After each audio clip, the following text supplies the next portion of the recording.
Volvo has set an ambitious target of going all electric by 2030, and to help it meet that goal, the car maker has now introduced this, the C40 Recharge, which is its second all electric offering in India.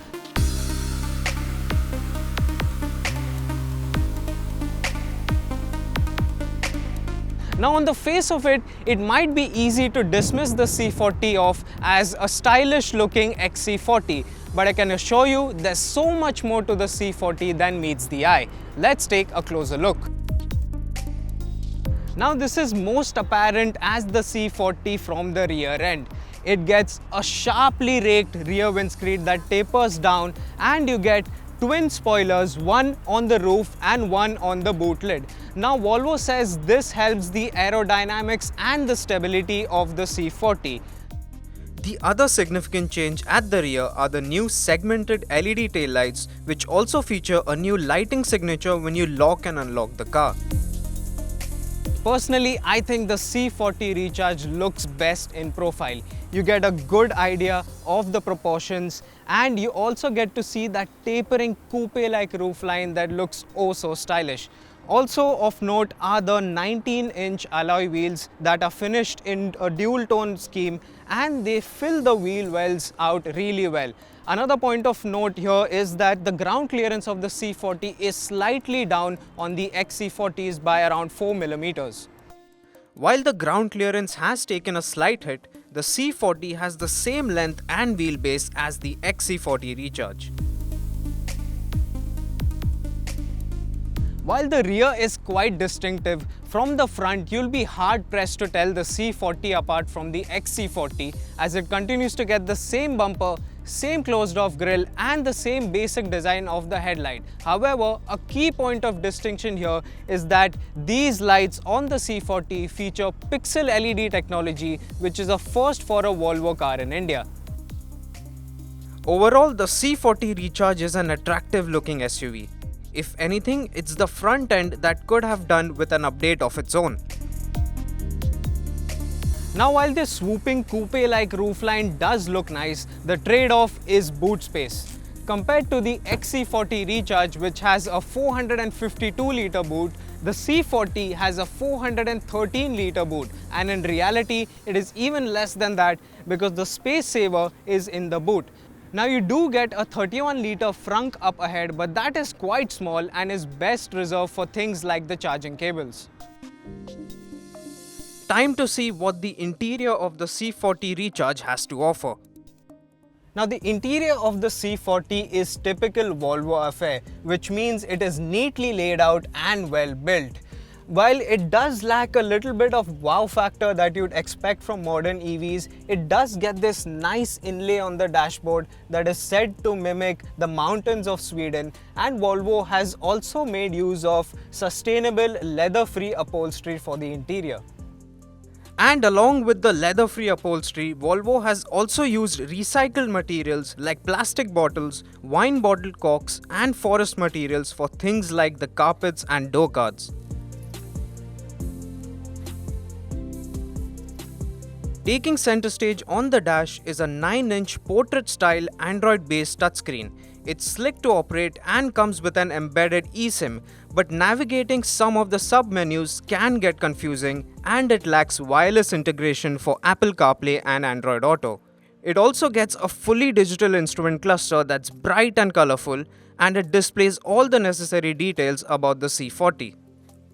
Other features on offer include wireless phone charging, a 360-degree camera, connected car tech, a great sounding Harman Kardon sound system and much more.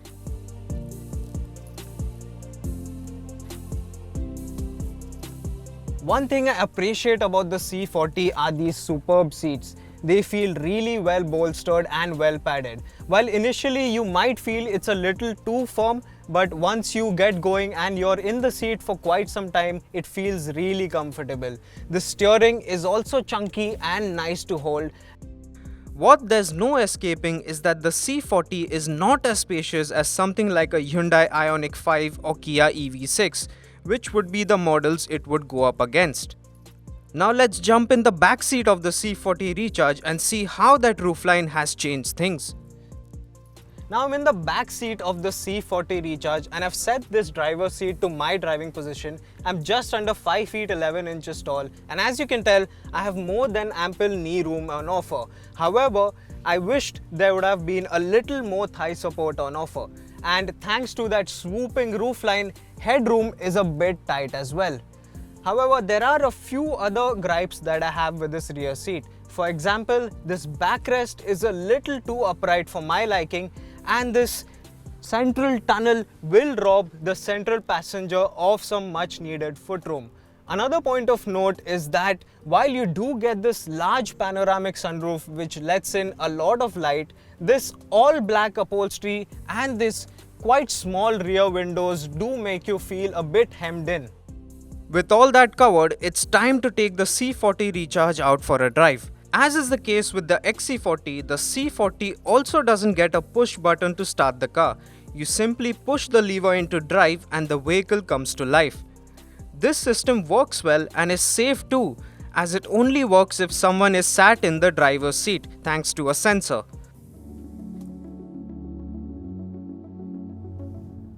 So I'm out driving the C40 Recharge now, and the first thing that becomes apparent is the rear visibility or the lack thereof. Due to that swoopy rear section and the middle headrest, the rear visibility is poor at best. Another thing I've noticed is that while this large panoramic sunroof is doing a good job of keeping the heat out today, it is a cloudy day, and on a bright sunny day, I'm not sure how effective it will be in keeping the heat out. The C40 is based on the CMA platform like the XC40 Recharge. However, unlike its SUV sibling, the C40 is a born EV, meaning it's been developed from grounds up as an electric vehicle. Now let's talk about the powertrain. The C40 Recharge uses a twin motor setup, one on each axle, and combined they put out 408 horsepower and 660 Newton meters of torque. And how does that feel out on the road? Well, performance is ballistic.